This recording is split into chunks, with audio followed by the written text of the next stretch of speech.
Selamat pagi Bapak Ibu sekalian dan rekan-rekan semuanya. Hari ini kita akan mencoba membahas sebuah fenomena yang sangat dekat, yaitu COVID-19. Dari sudut pandang yang sedikit berbeda, yaitu melalui lensa matematika. Saya, Fasya Delis, yang membantu jalannya presentasi ini bersama dua rekan saya, yaitu Jimmy Rivaldo dan juga Rina Inis. Halo semuanya, saya Ronta Inis dan saya akan membahas bagaimana data harian yang telah kita lihat dari jauh. Dan saya Jimmy Rivaldo yang akan menjelaskan bagaimana konsep matematika fundamental seperti barisan dan deretan matematika rumusnya. Nah, bisa kita berikan dan kasih pemahaman lebih dalam tentang hal tersebut. Berikut cuplikan CNN Indonesia. Mari kita mulai dengan sebuah kelas balik pada tahun 2020.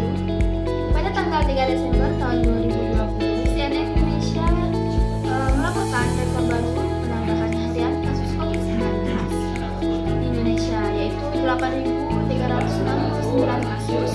Angka ini tentu mengejutkan banyak pihak saat itu. Ya, benar sekali. Angka 8.369 ini merupakan sebuah titik data penting yang menunjukkan bahwa melonjaknya kasus pada hari itu. Dalam analisis kita tidak hanya melihat angka tunggal, tetapi perlu mencoba untuk memahami pola dan tren di baliknya. Inilah matematika model berperan. Meskipun angka 8.369 ini hanya satu saudara, kita bisa menggunakannya sebagai titik awal untuk membayangkan sebuah skenario hipotesis yang melibatkan barisan dan deret matematika. Jadi, untuk memahami barisan matematika dalam konteks COVID-19, sukunya N sampai dengan A. Baiklah, kita masuk ke konsep pertama. Barisan matematika. Mungkin sebagian dari kita masih melihat definisi dasarnya. Tentu, singkatnya, barisan matematika adalah deretan angka di mana selisih antara dua suku yang berurutan selalu tetap. Selisih ini hanya kita sebut sebagai pembeda. Jadi, bayangkan begini, jika penambahan kasus COVID-19 katakanlah mengalami peningkatan yang konsisten setiap harinya. Nah, angka-angka penambahan kasus tersebut dari hari ke hari bisa kita modelkan sebagai suku-suku yang dalam sebuah barisan aritmatika. Nah, jadi misalnya pada 3 Desember ada 8.369 kasus dan kita asumsikan beda penambahannya 50 kasus per hari. Nah, jadi maka pada 2 Desember kemungkinan akan 8.319 kasus dan pada 4 Desember akan menjadi 8.416 kasus. Luar biasa. Jadi dari satu angka saja kita bisa mulai memproyeksikan sebuah total potensi dampak dan juga menghitungnya.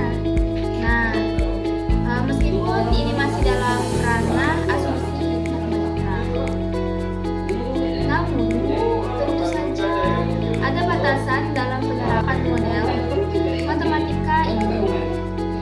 Baiklah, Rita, bagaimana realitas data COVID-19 yang sebenarnya? Ya, perlu diingat bahwa data COVID-19 di dunia nyata ini sangat kompleks dan fluktuatif. Penambahan kasus ini dipengaruhi oleh beberapa faktor seperti pengetesan, kebijakan pemerintah, kepatuhan masyarakat terhadap protokol kesehatan, dan munculnya varian baru virus. Betul sekali nih, pola penambahan kasus yang sempurna seperti barisan aritmatika jarang sekali terjadi di tengah pandemi. Ini adalah model penyederhanaan dan juga edukasi. Dalam epidemiologi, kita menggunakan model yang canggih yang pertimbangkan berbagai variabel. Sebagai penutup, dapat kita simpulkan berita tentang rekor tambahan kasus COVID-19 seperti 8.369 kasus yang kita bahas bisa menjadi pintu gerbang untuk memahami bagaimana konsep matematika dasar seperti barisan dan deret. Nah, aritmatika yang dapat kita terapkan. Matematika memberikan kita kerangka berpikir logis untuk menganalisis data, meskipun data tersebut kompleks dan tidak selalu mengikuti pola yang sempurna. Nah, dan yang